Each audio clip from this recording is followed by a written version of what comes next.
It injured itself while running through the forest. Peaceful and compliant, almost a gentleman.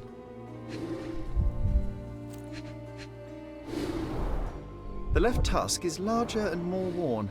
You're a left-tusked elephant. There's something in the needle. A feathered fletching. This might be promising.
Stop!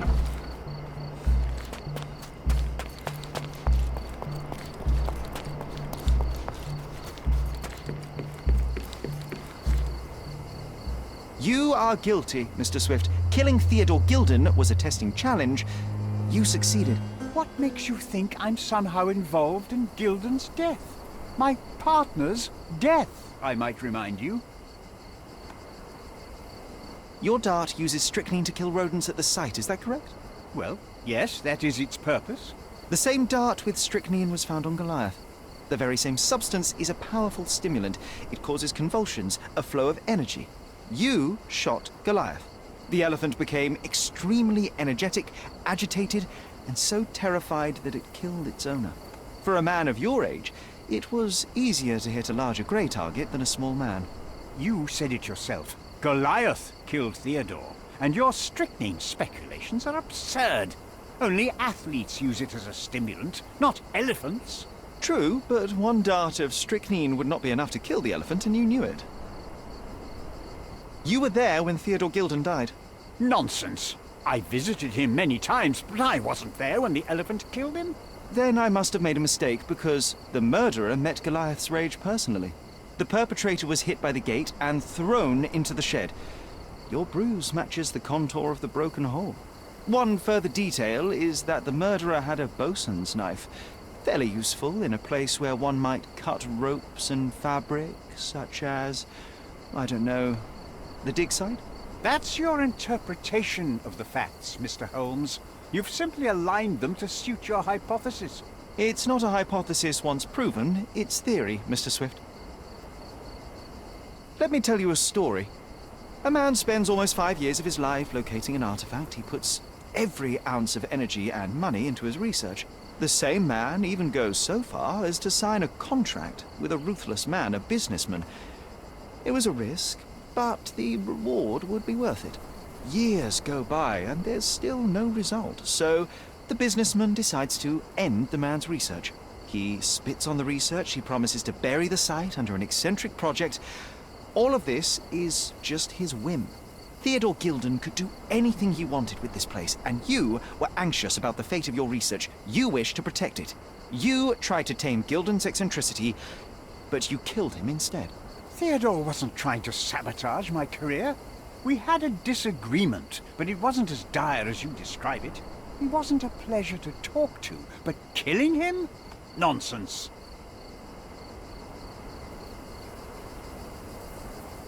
Theodore Gilden was a capricious man, extremely impulsive.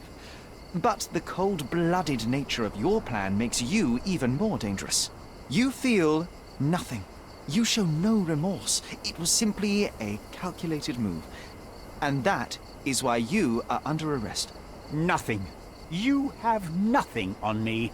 I think I'll let the police decide if my findings are substantial enough for prosecution.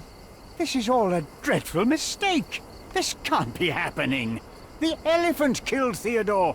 Goliath is innocent and he should be free. He is not the real murderer here. That is the apex of your career, Mr. Swift. Farewell. I told you Mr. Swift was not a real archaeologist. He was a murderer. I knew there was something wrong with him. Fortunately for us, being a murderer was not his profession. And about the elephant. While you were busy, I've dealt with it. No thanks to you. I asked you to solve this wretched problem, but you didn't. I couldn't be in two places at once, Miss Gilden. I was catching your father's murderer. But how have you dealt with it? A man agreed to take the elephant away. He came to me asking for permission to relocate it to his property, and I accepted. Well, congratulations, I suppose. That is one less problem. Actually, two, Mr. Holmes. I found my father's possessions that you can take with you and disappear. I appreciate it, truly. Well, someone has to do something. Take everything if you need to, and leave me be. Take care of yourself, Miss Gilden.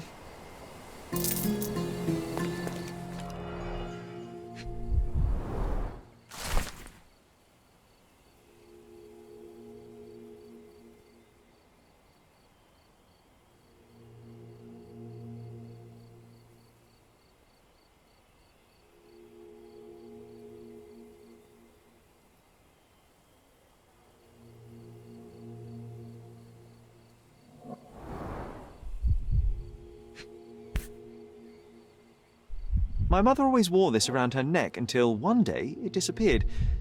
I was wondering where it went. She said it was a birthday present from a good friend.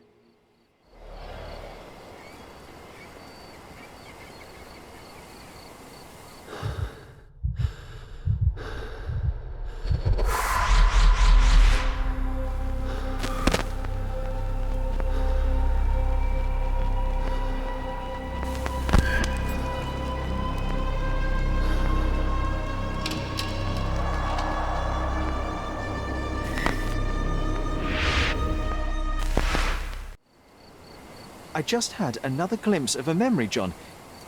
It's fuzzy, but I'm sure it happens somewhere in the manor. Finally moving forward. Shall we go?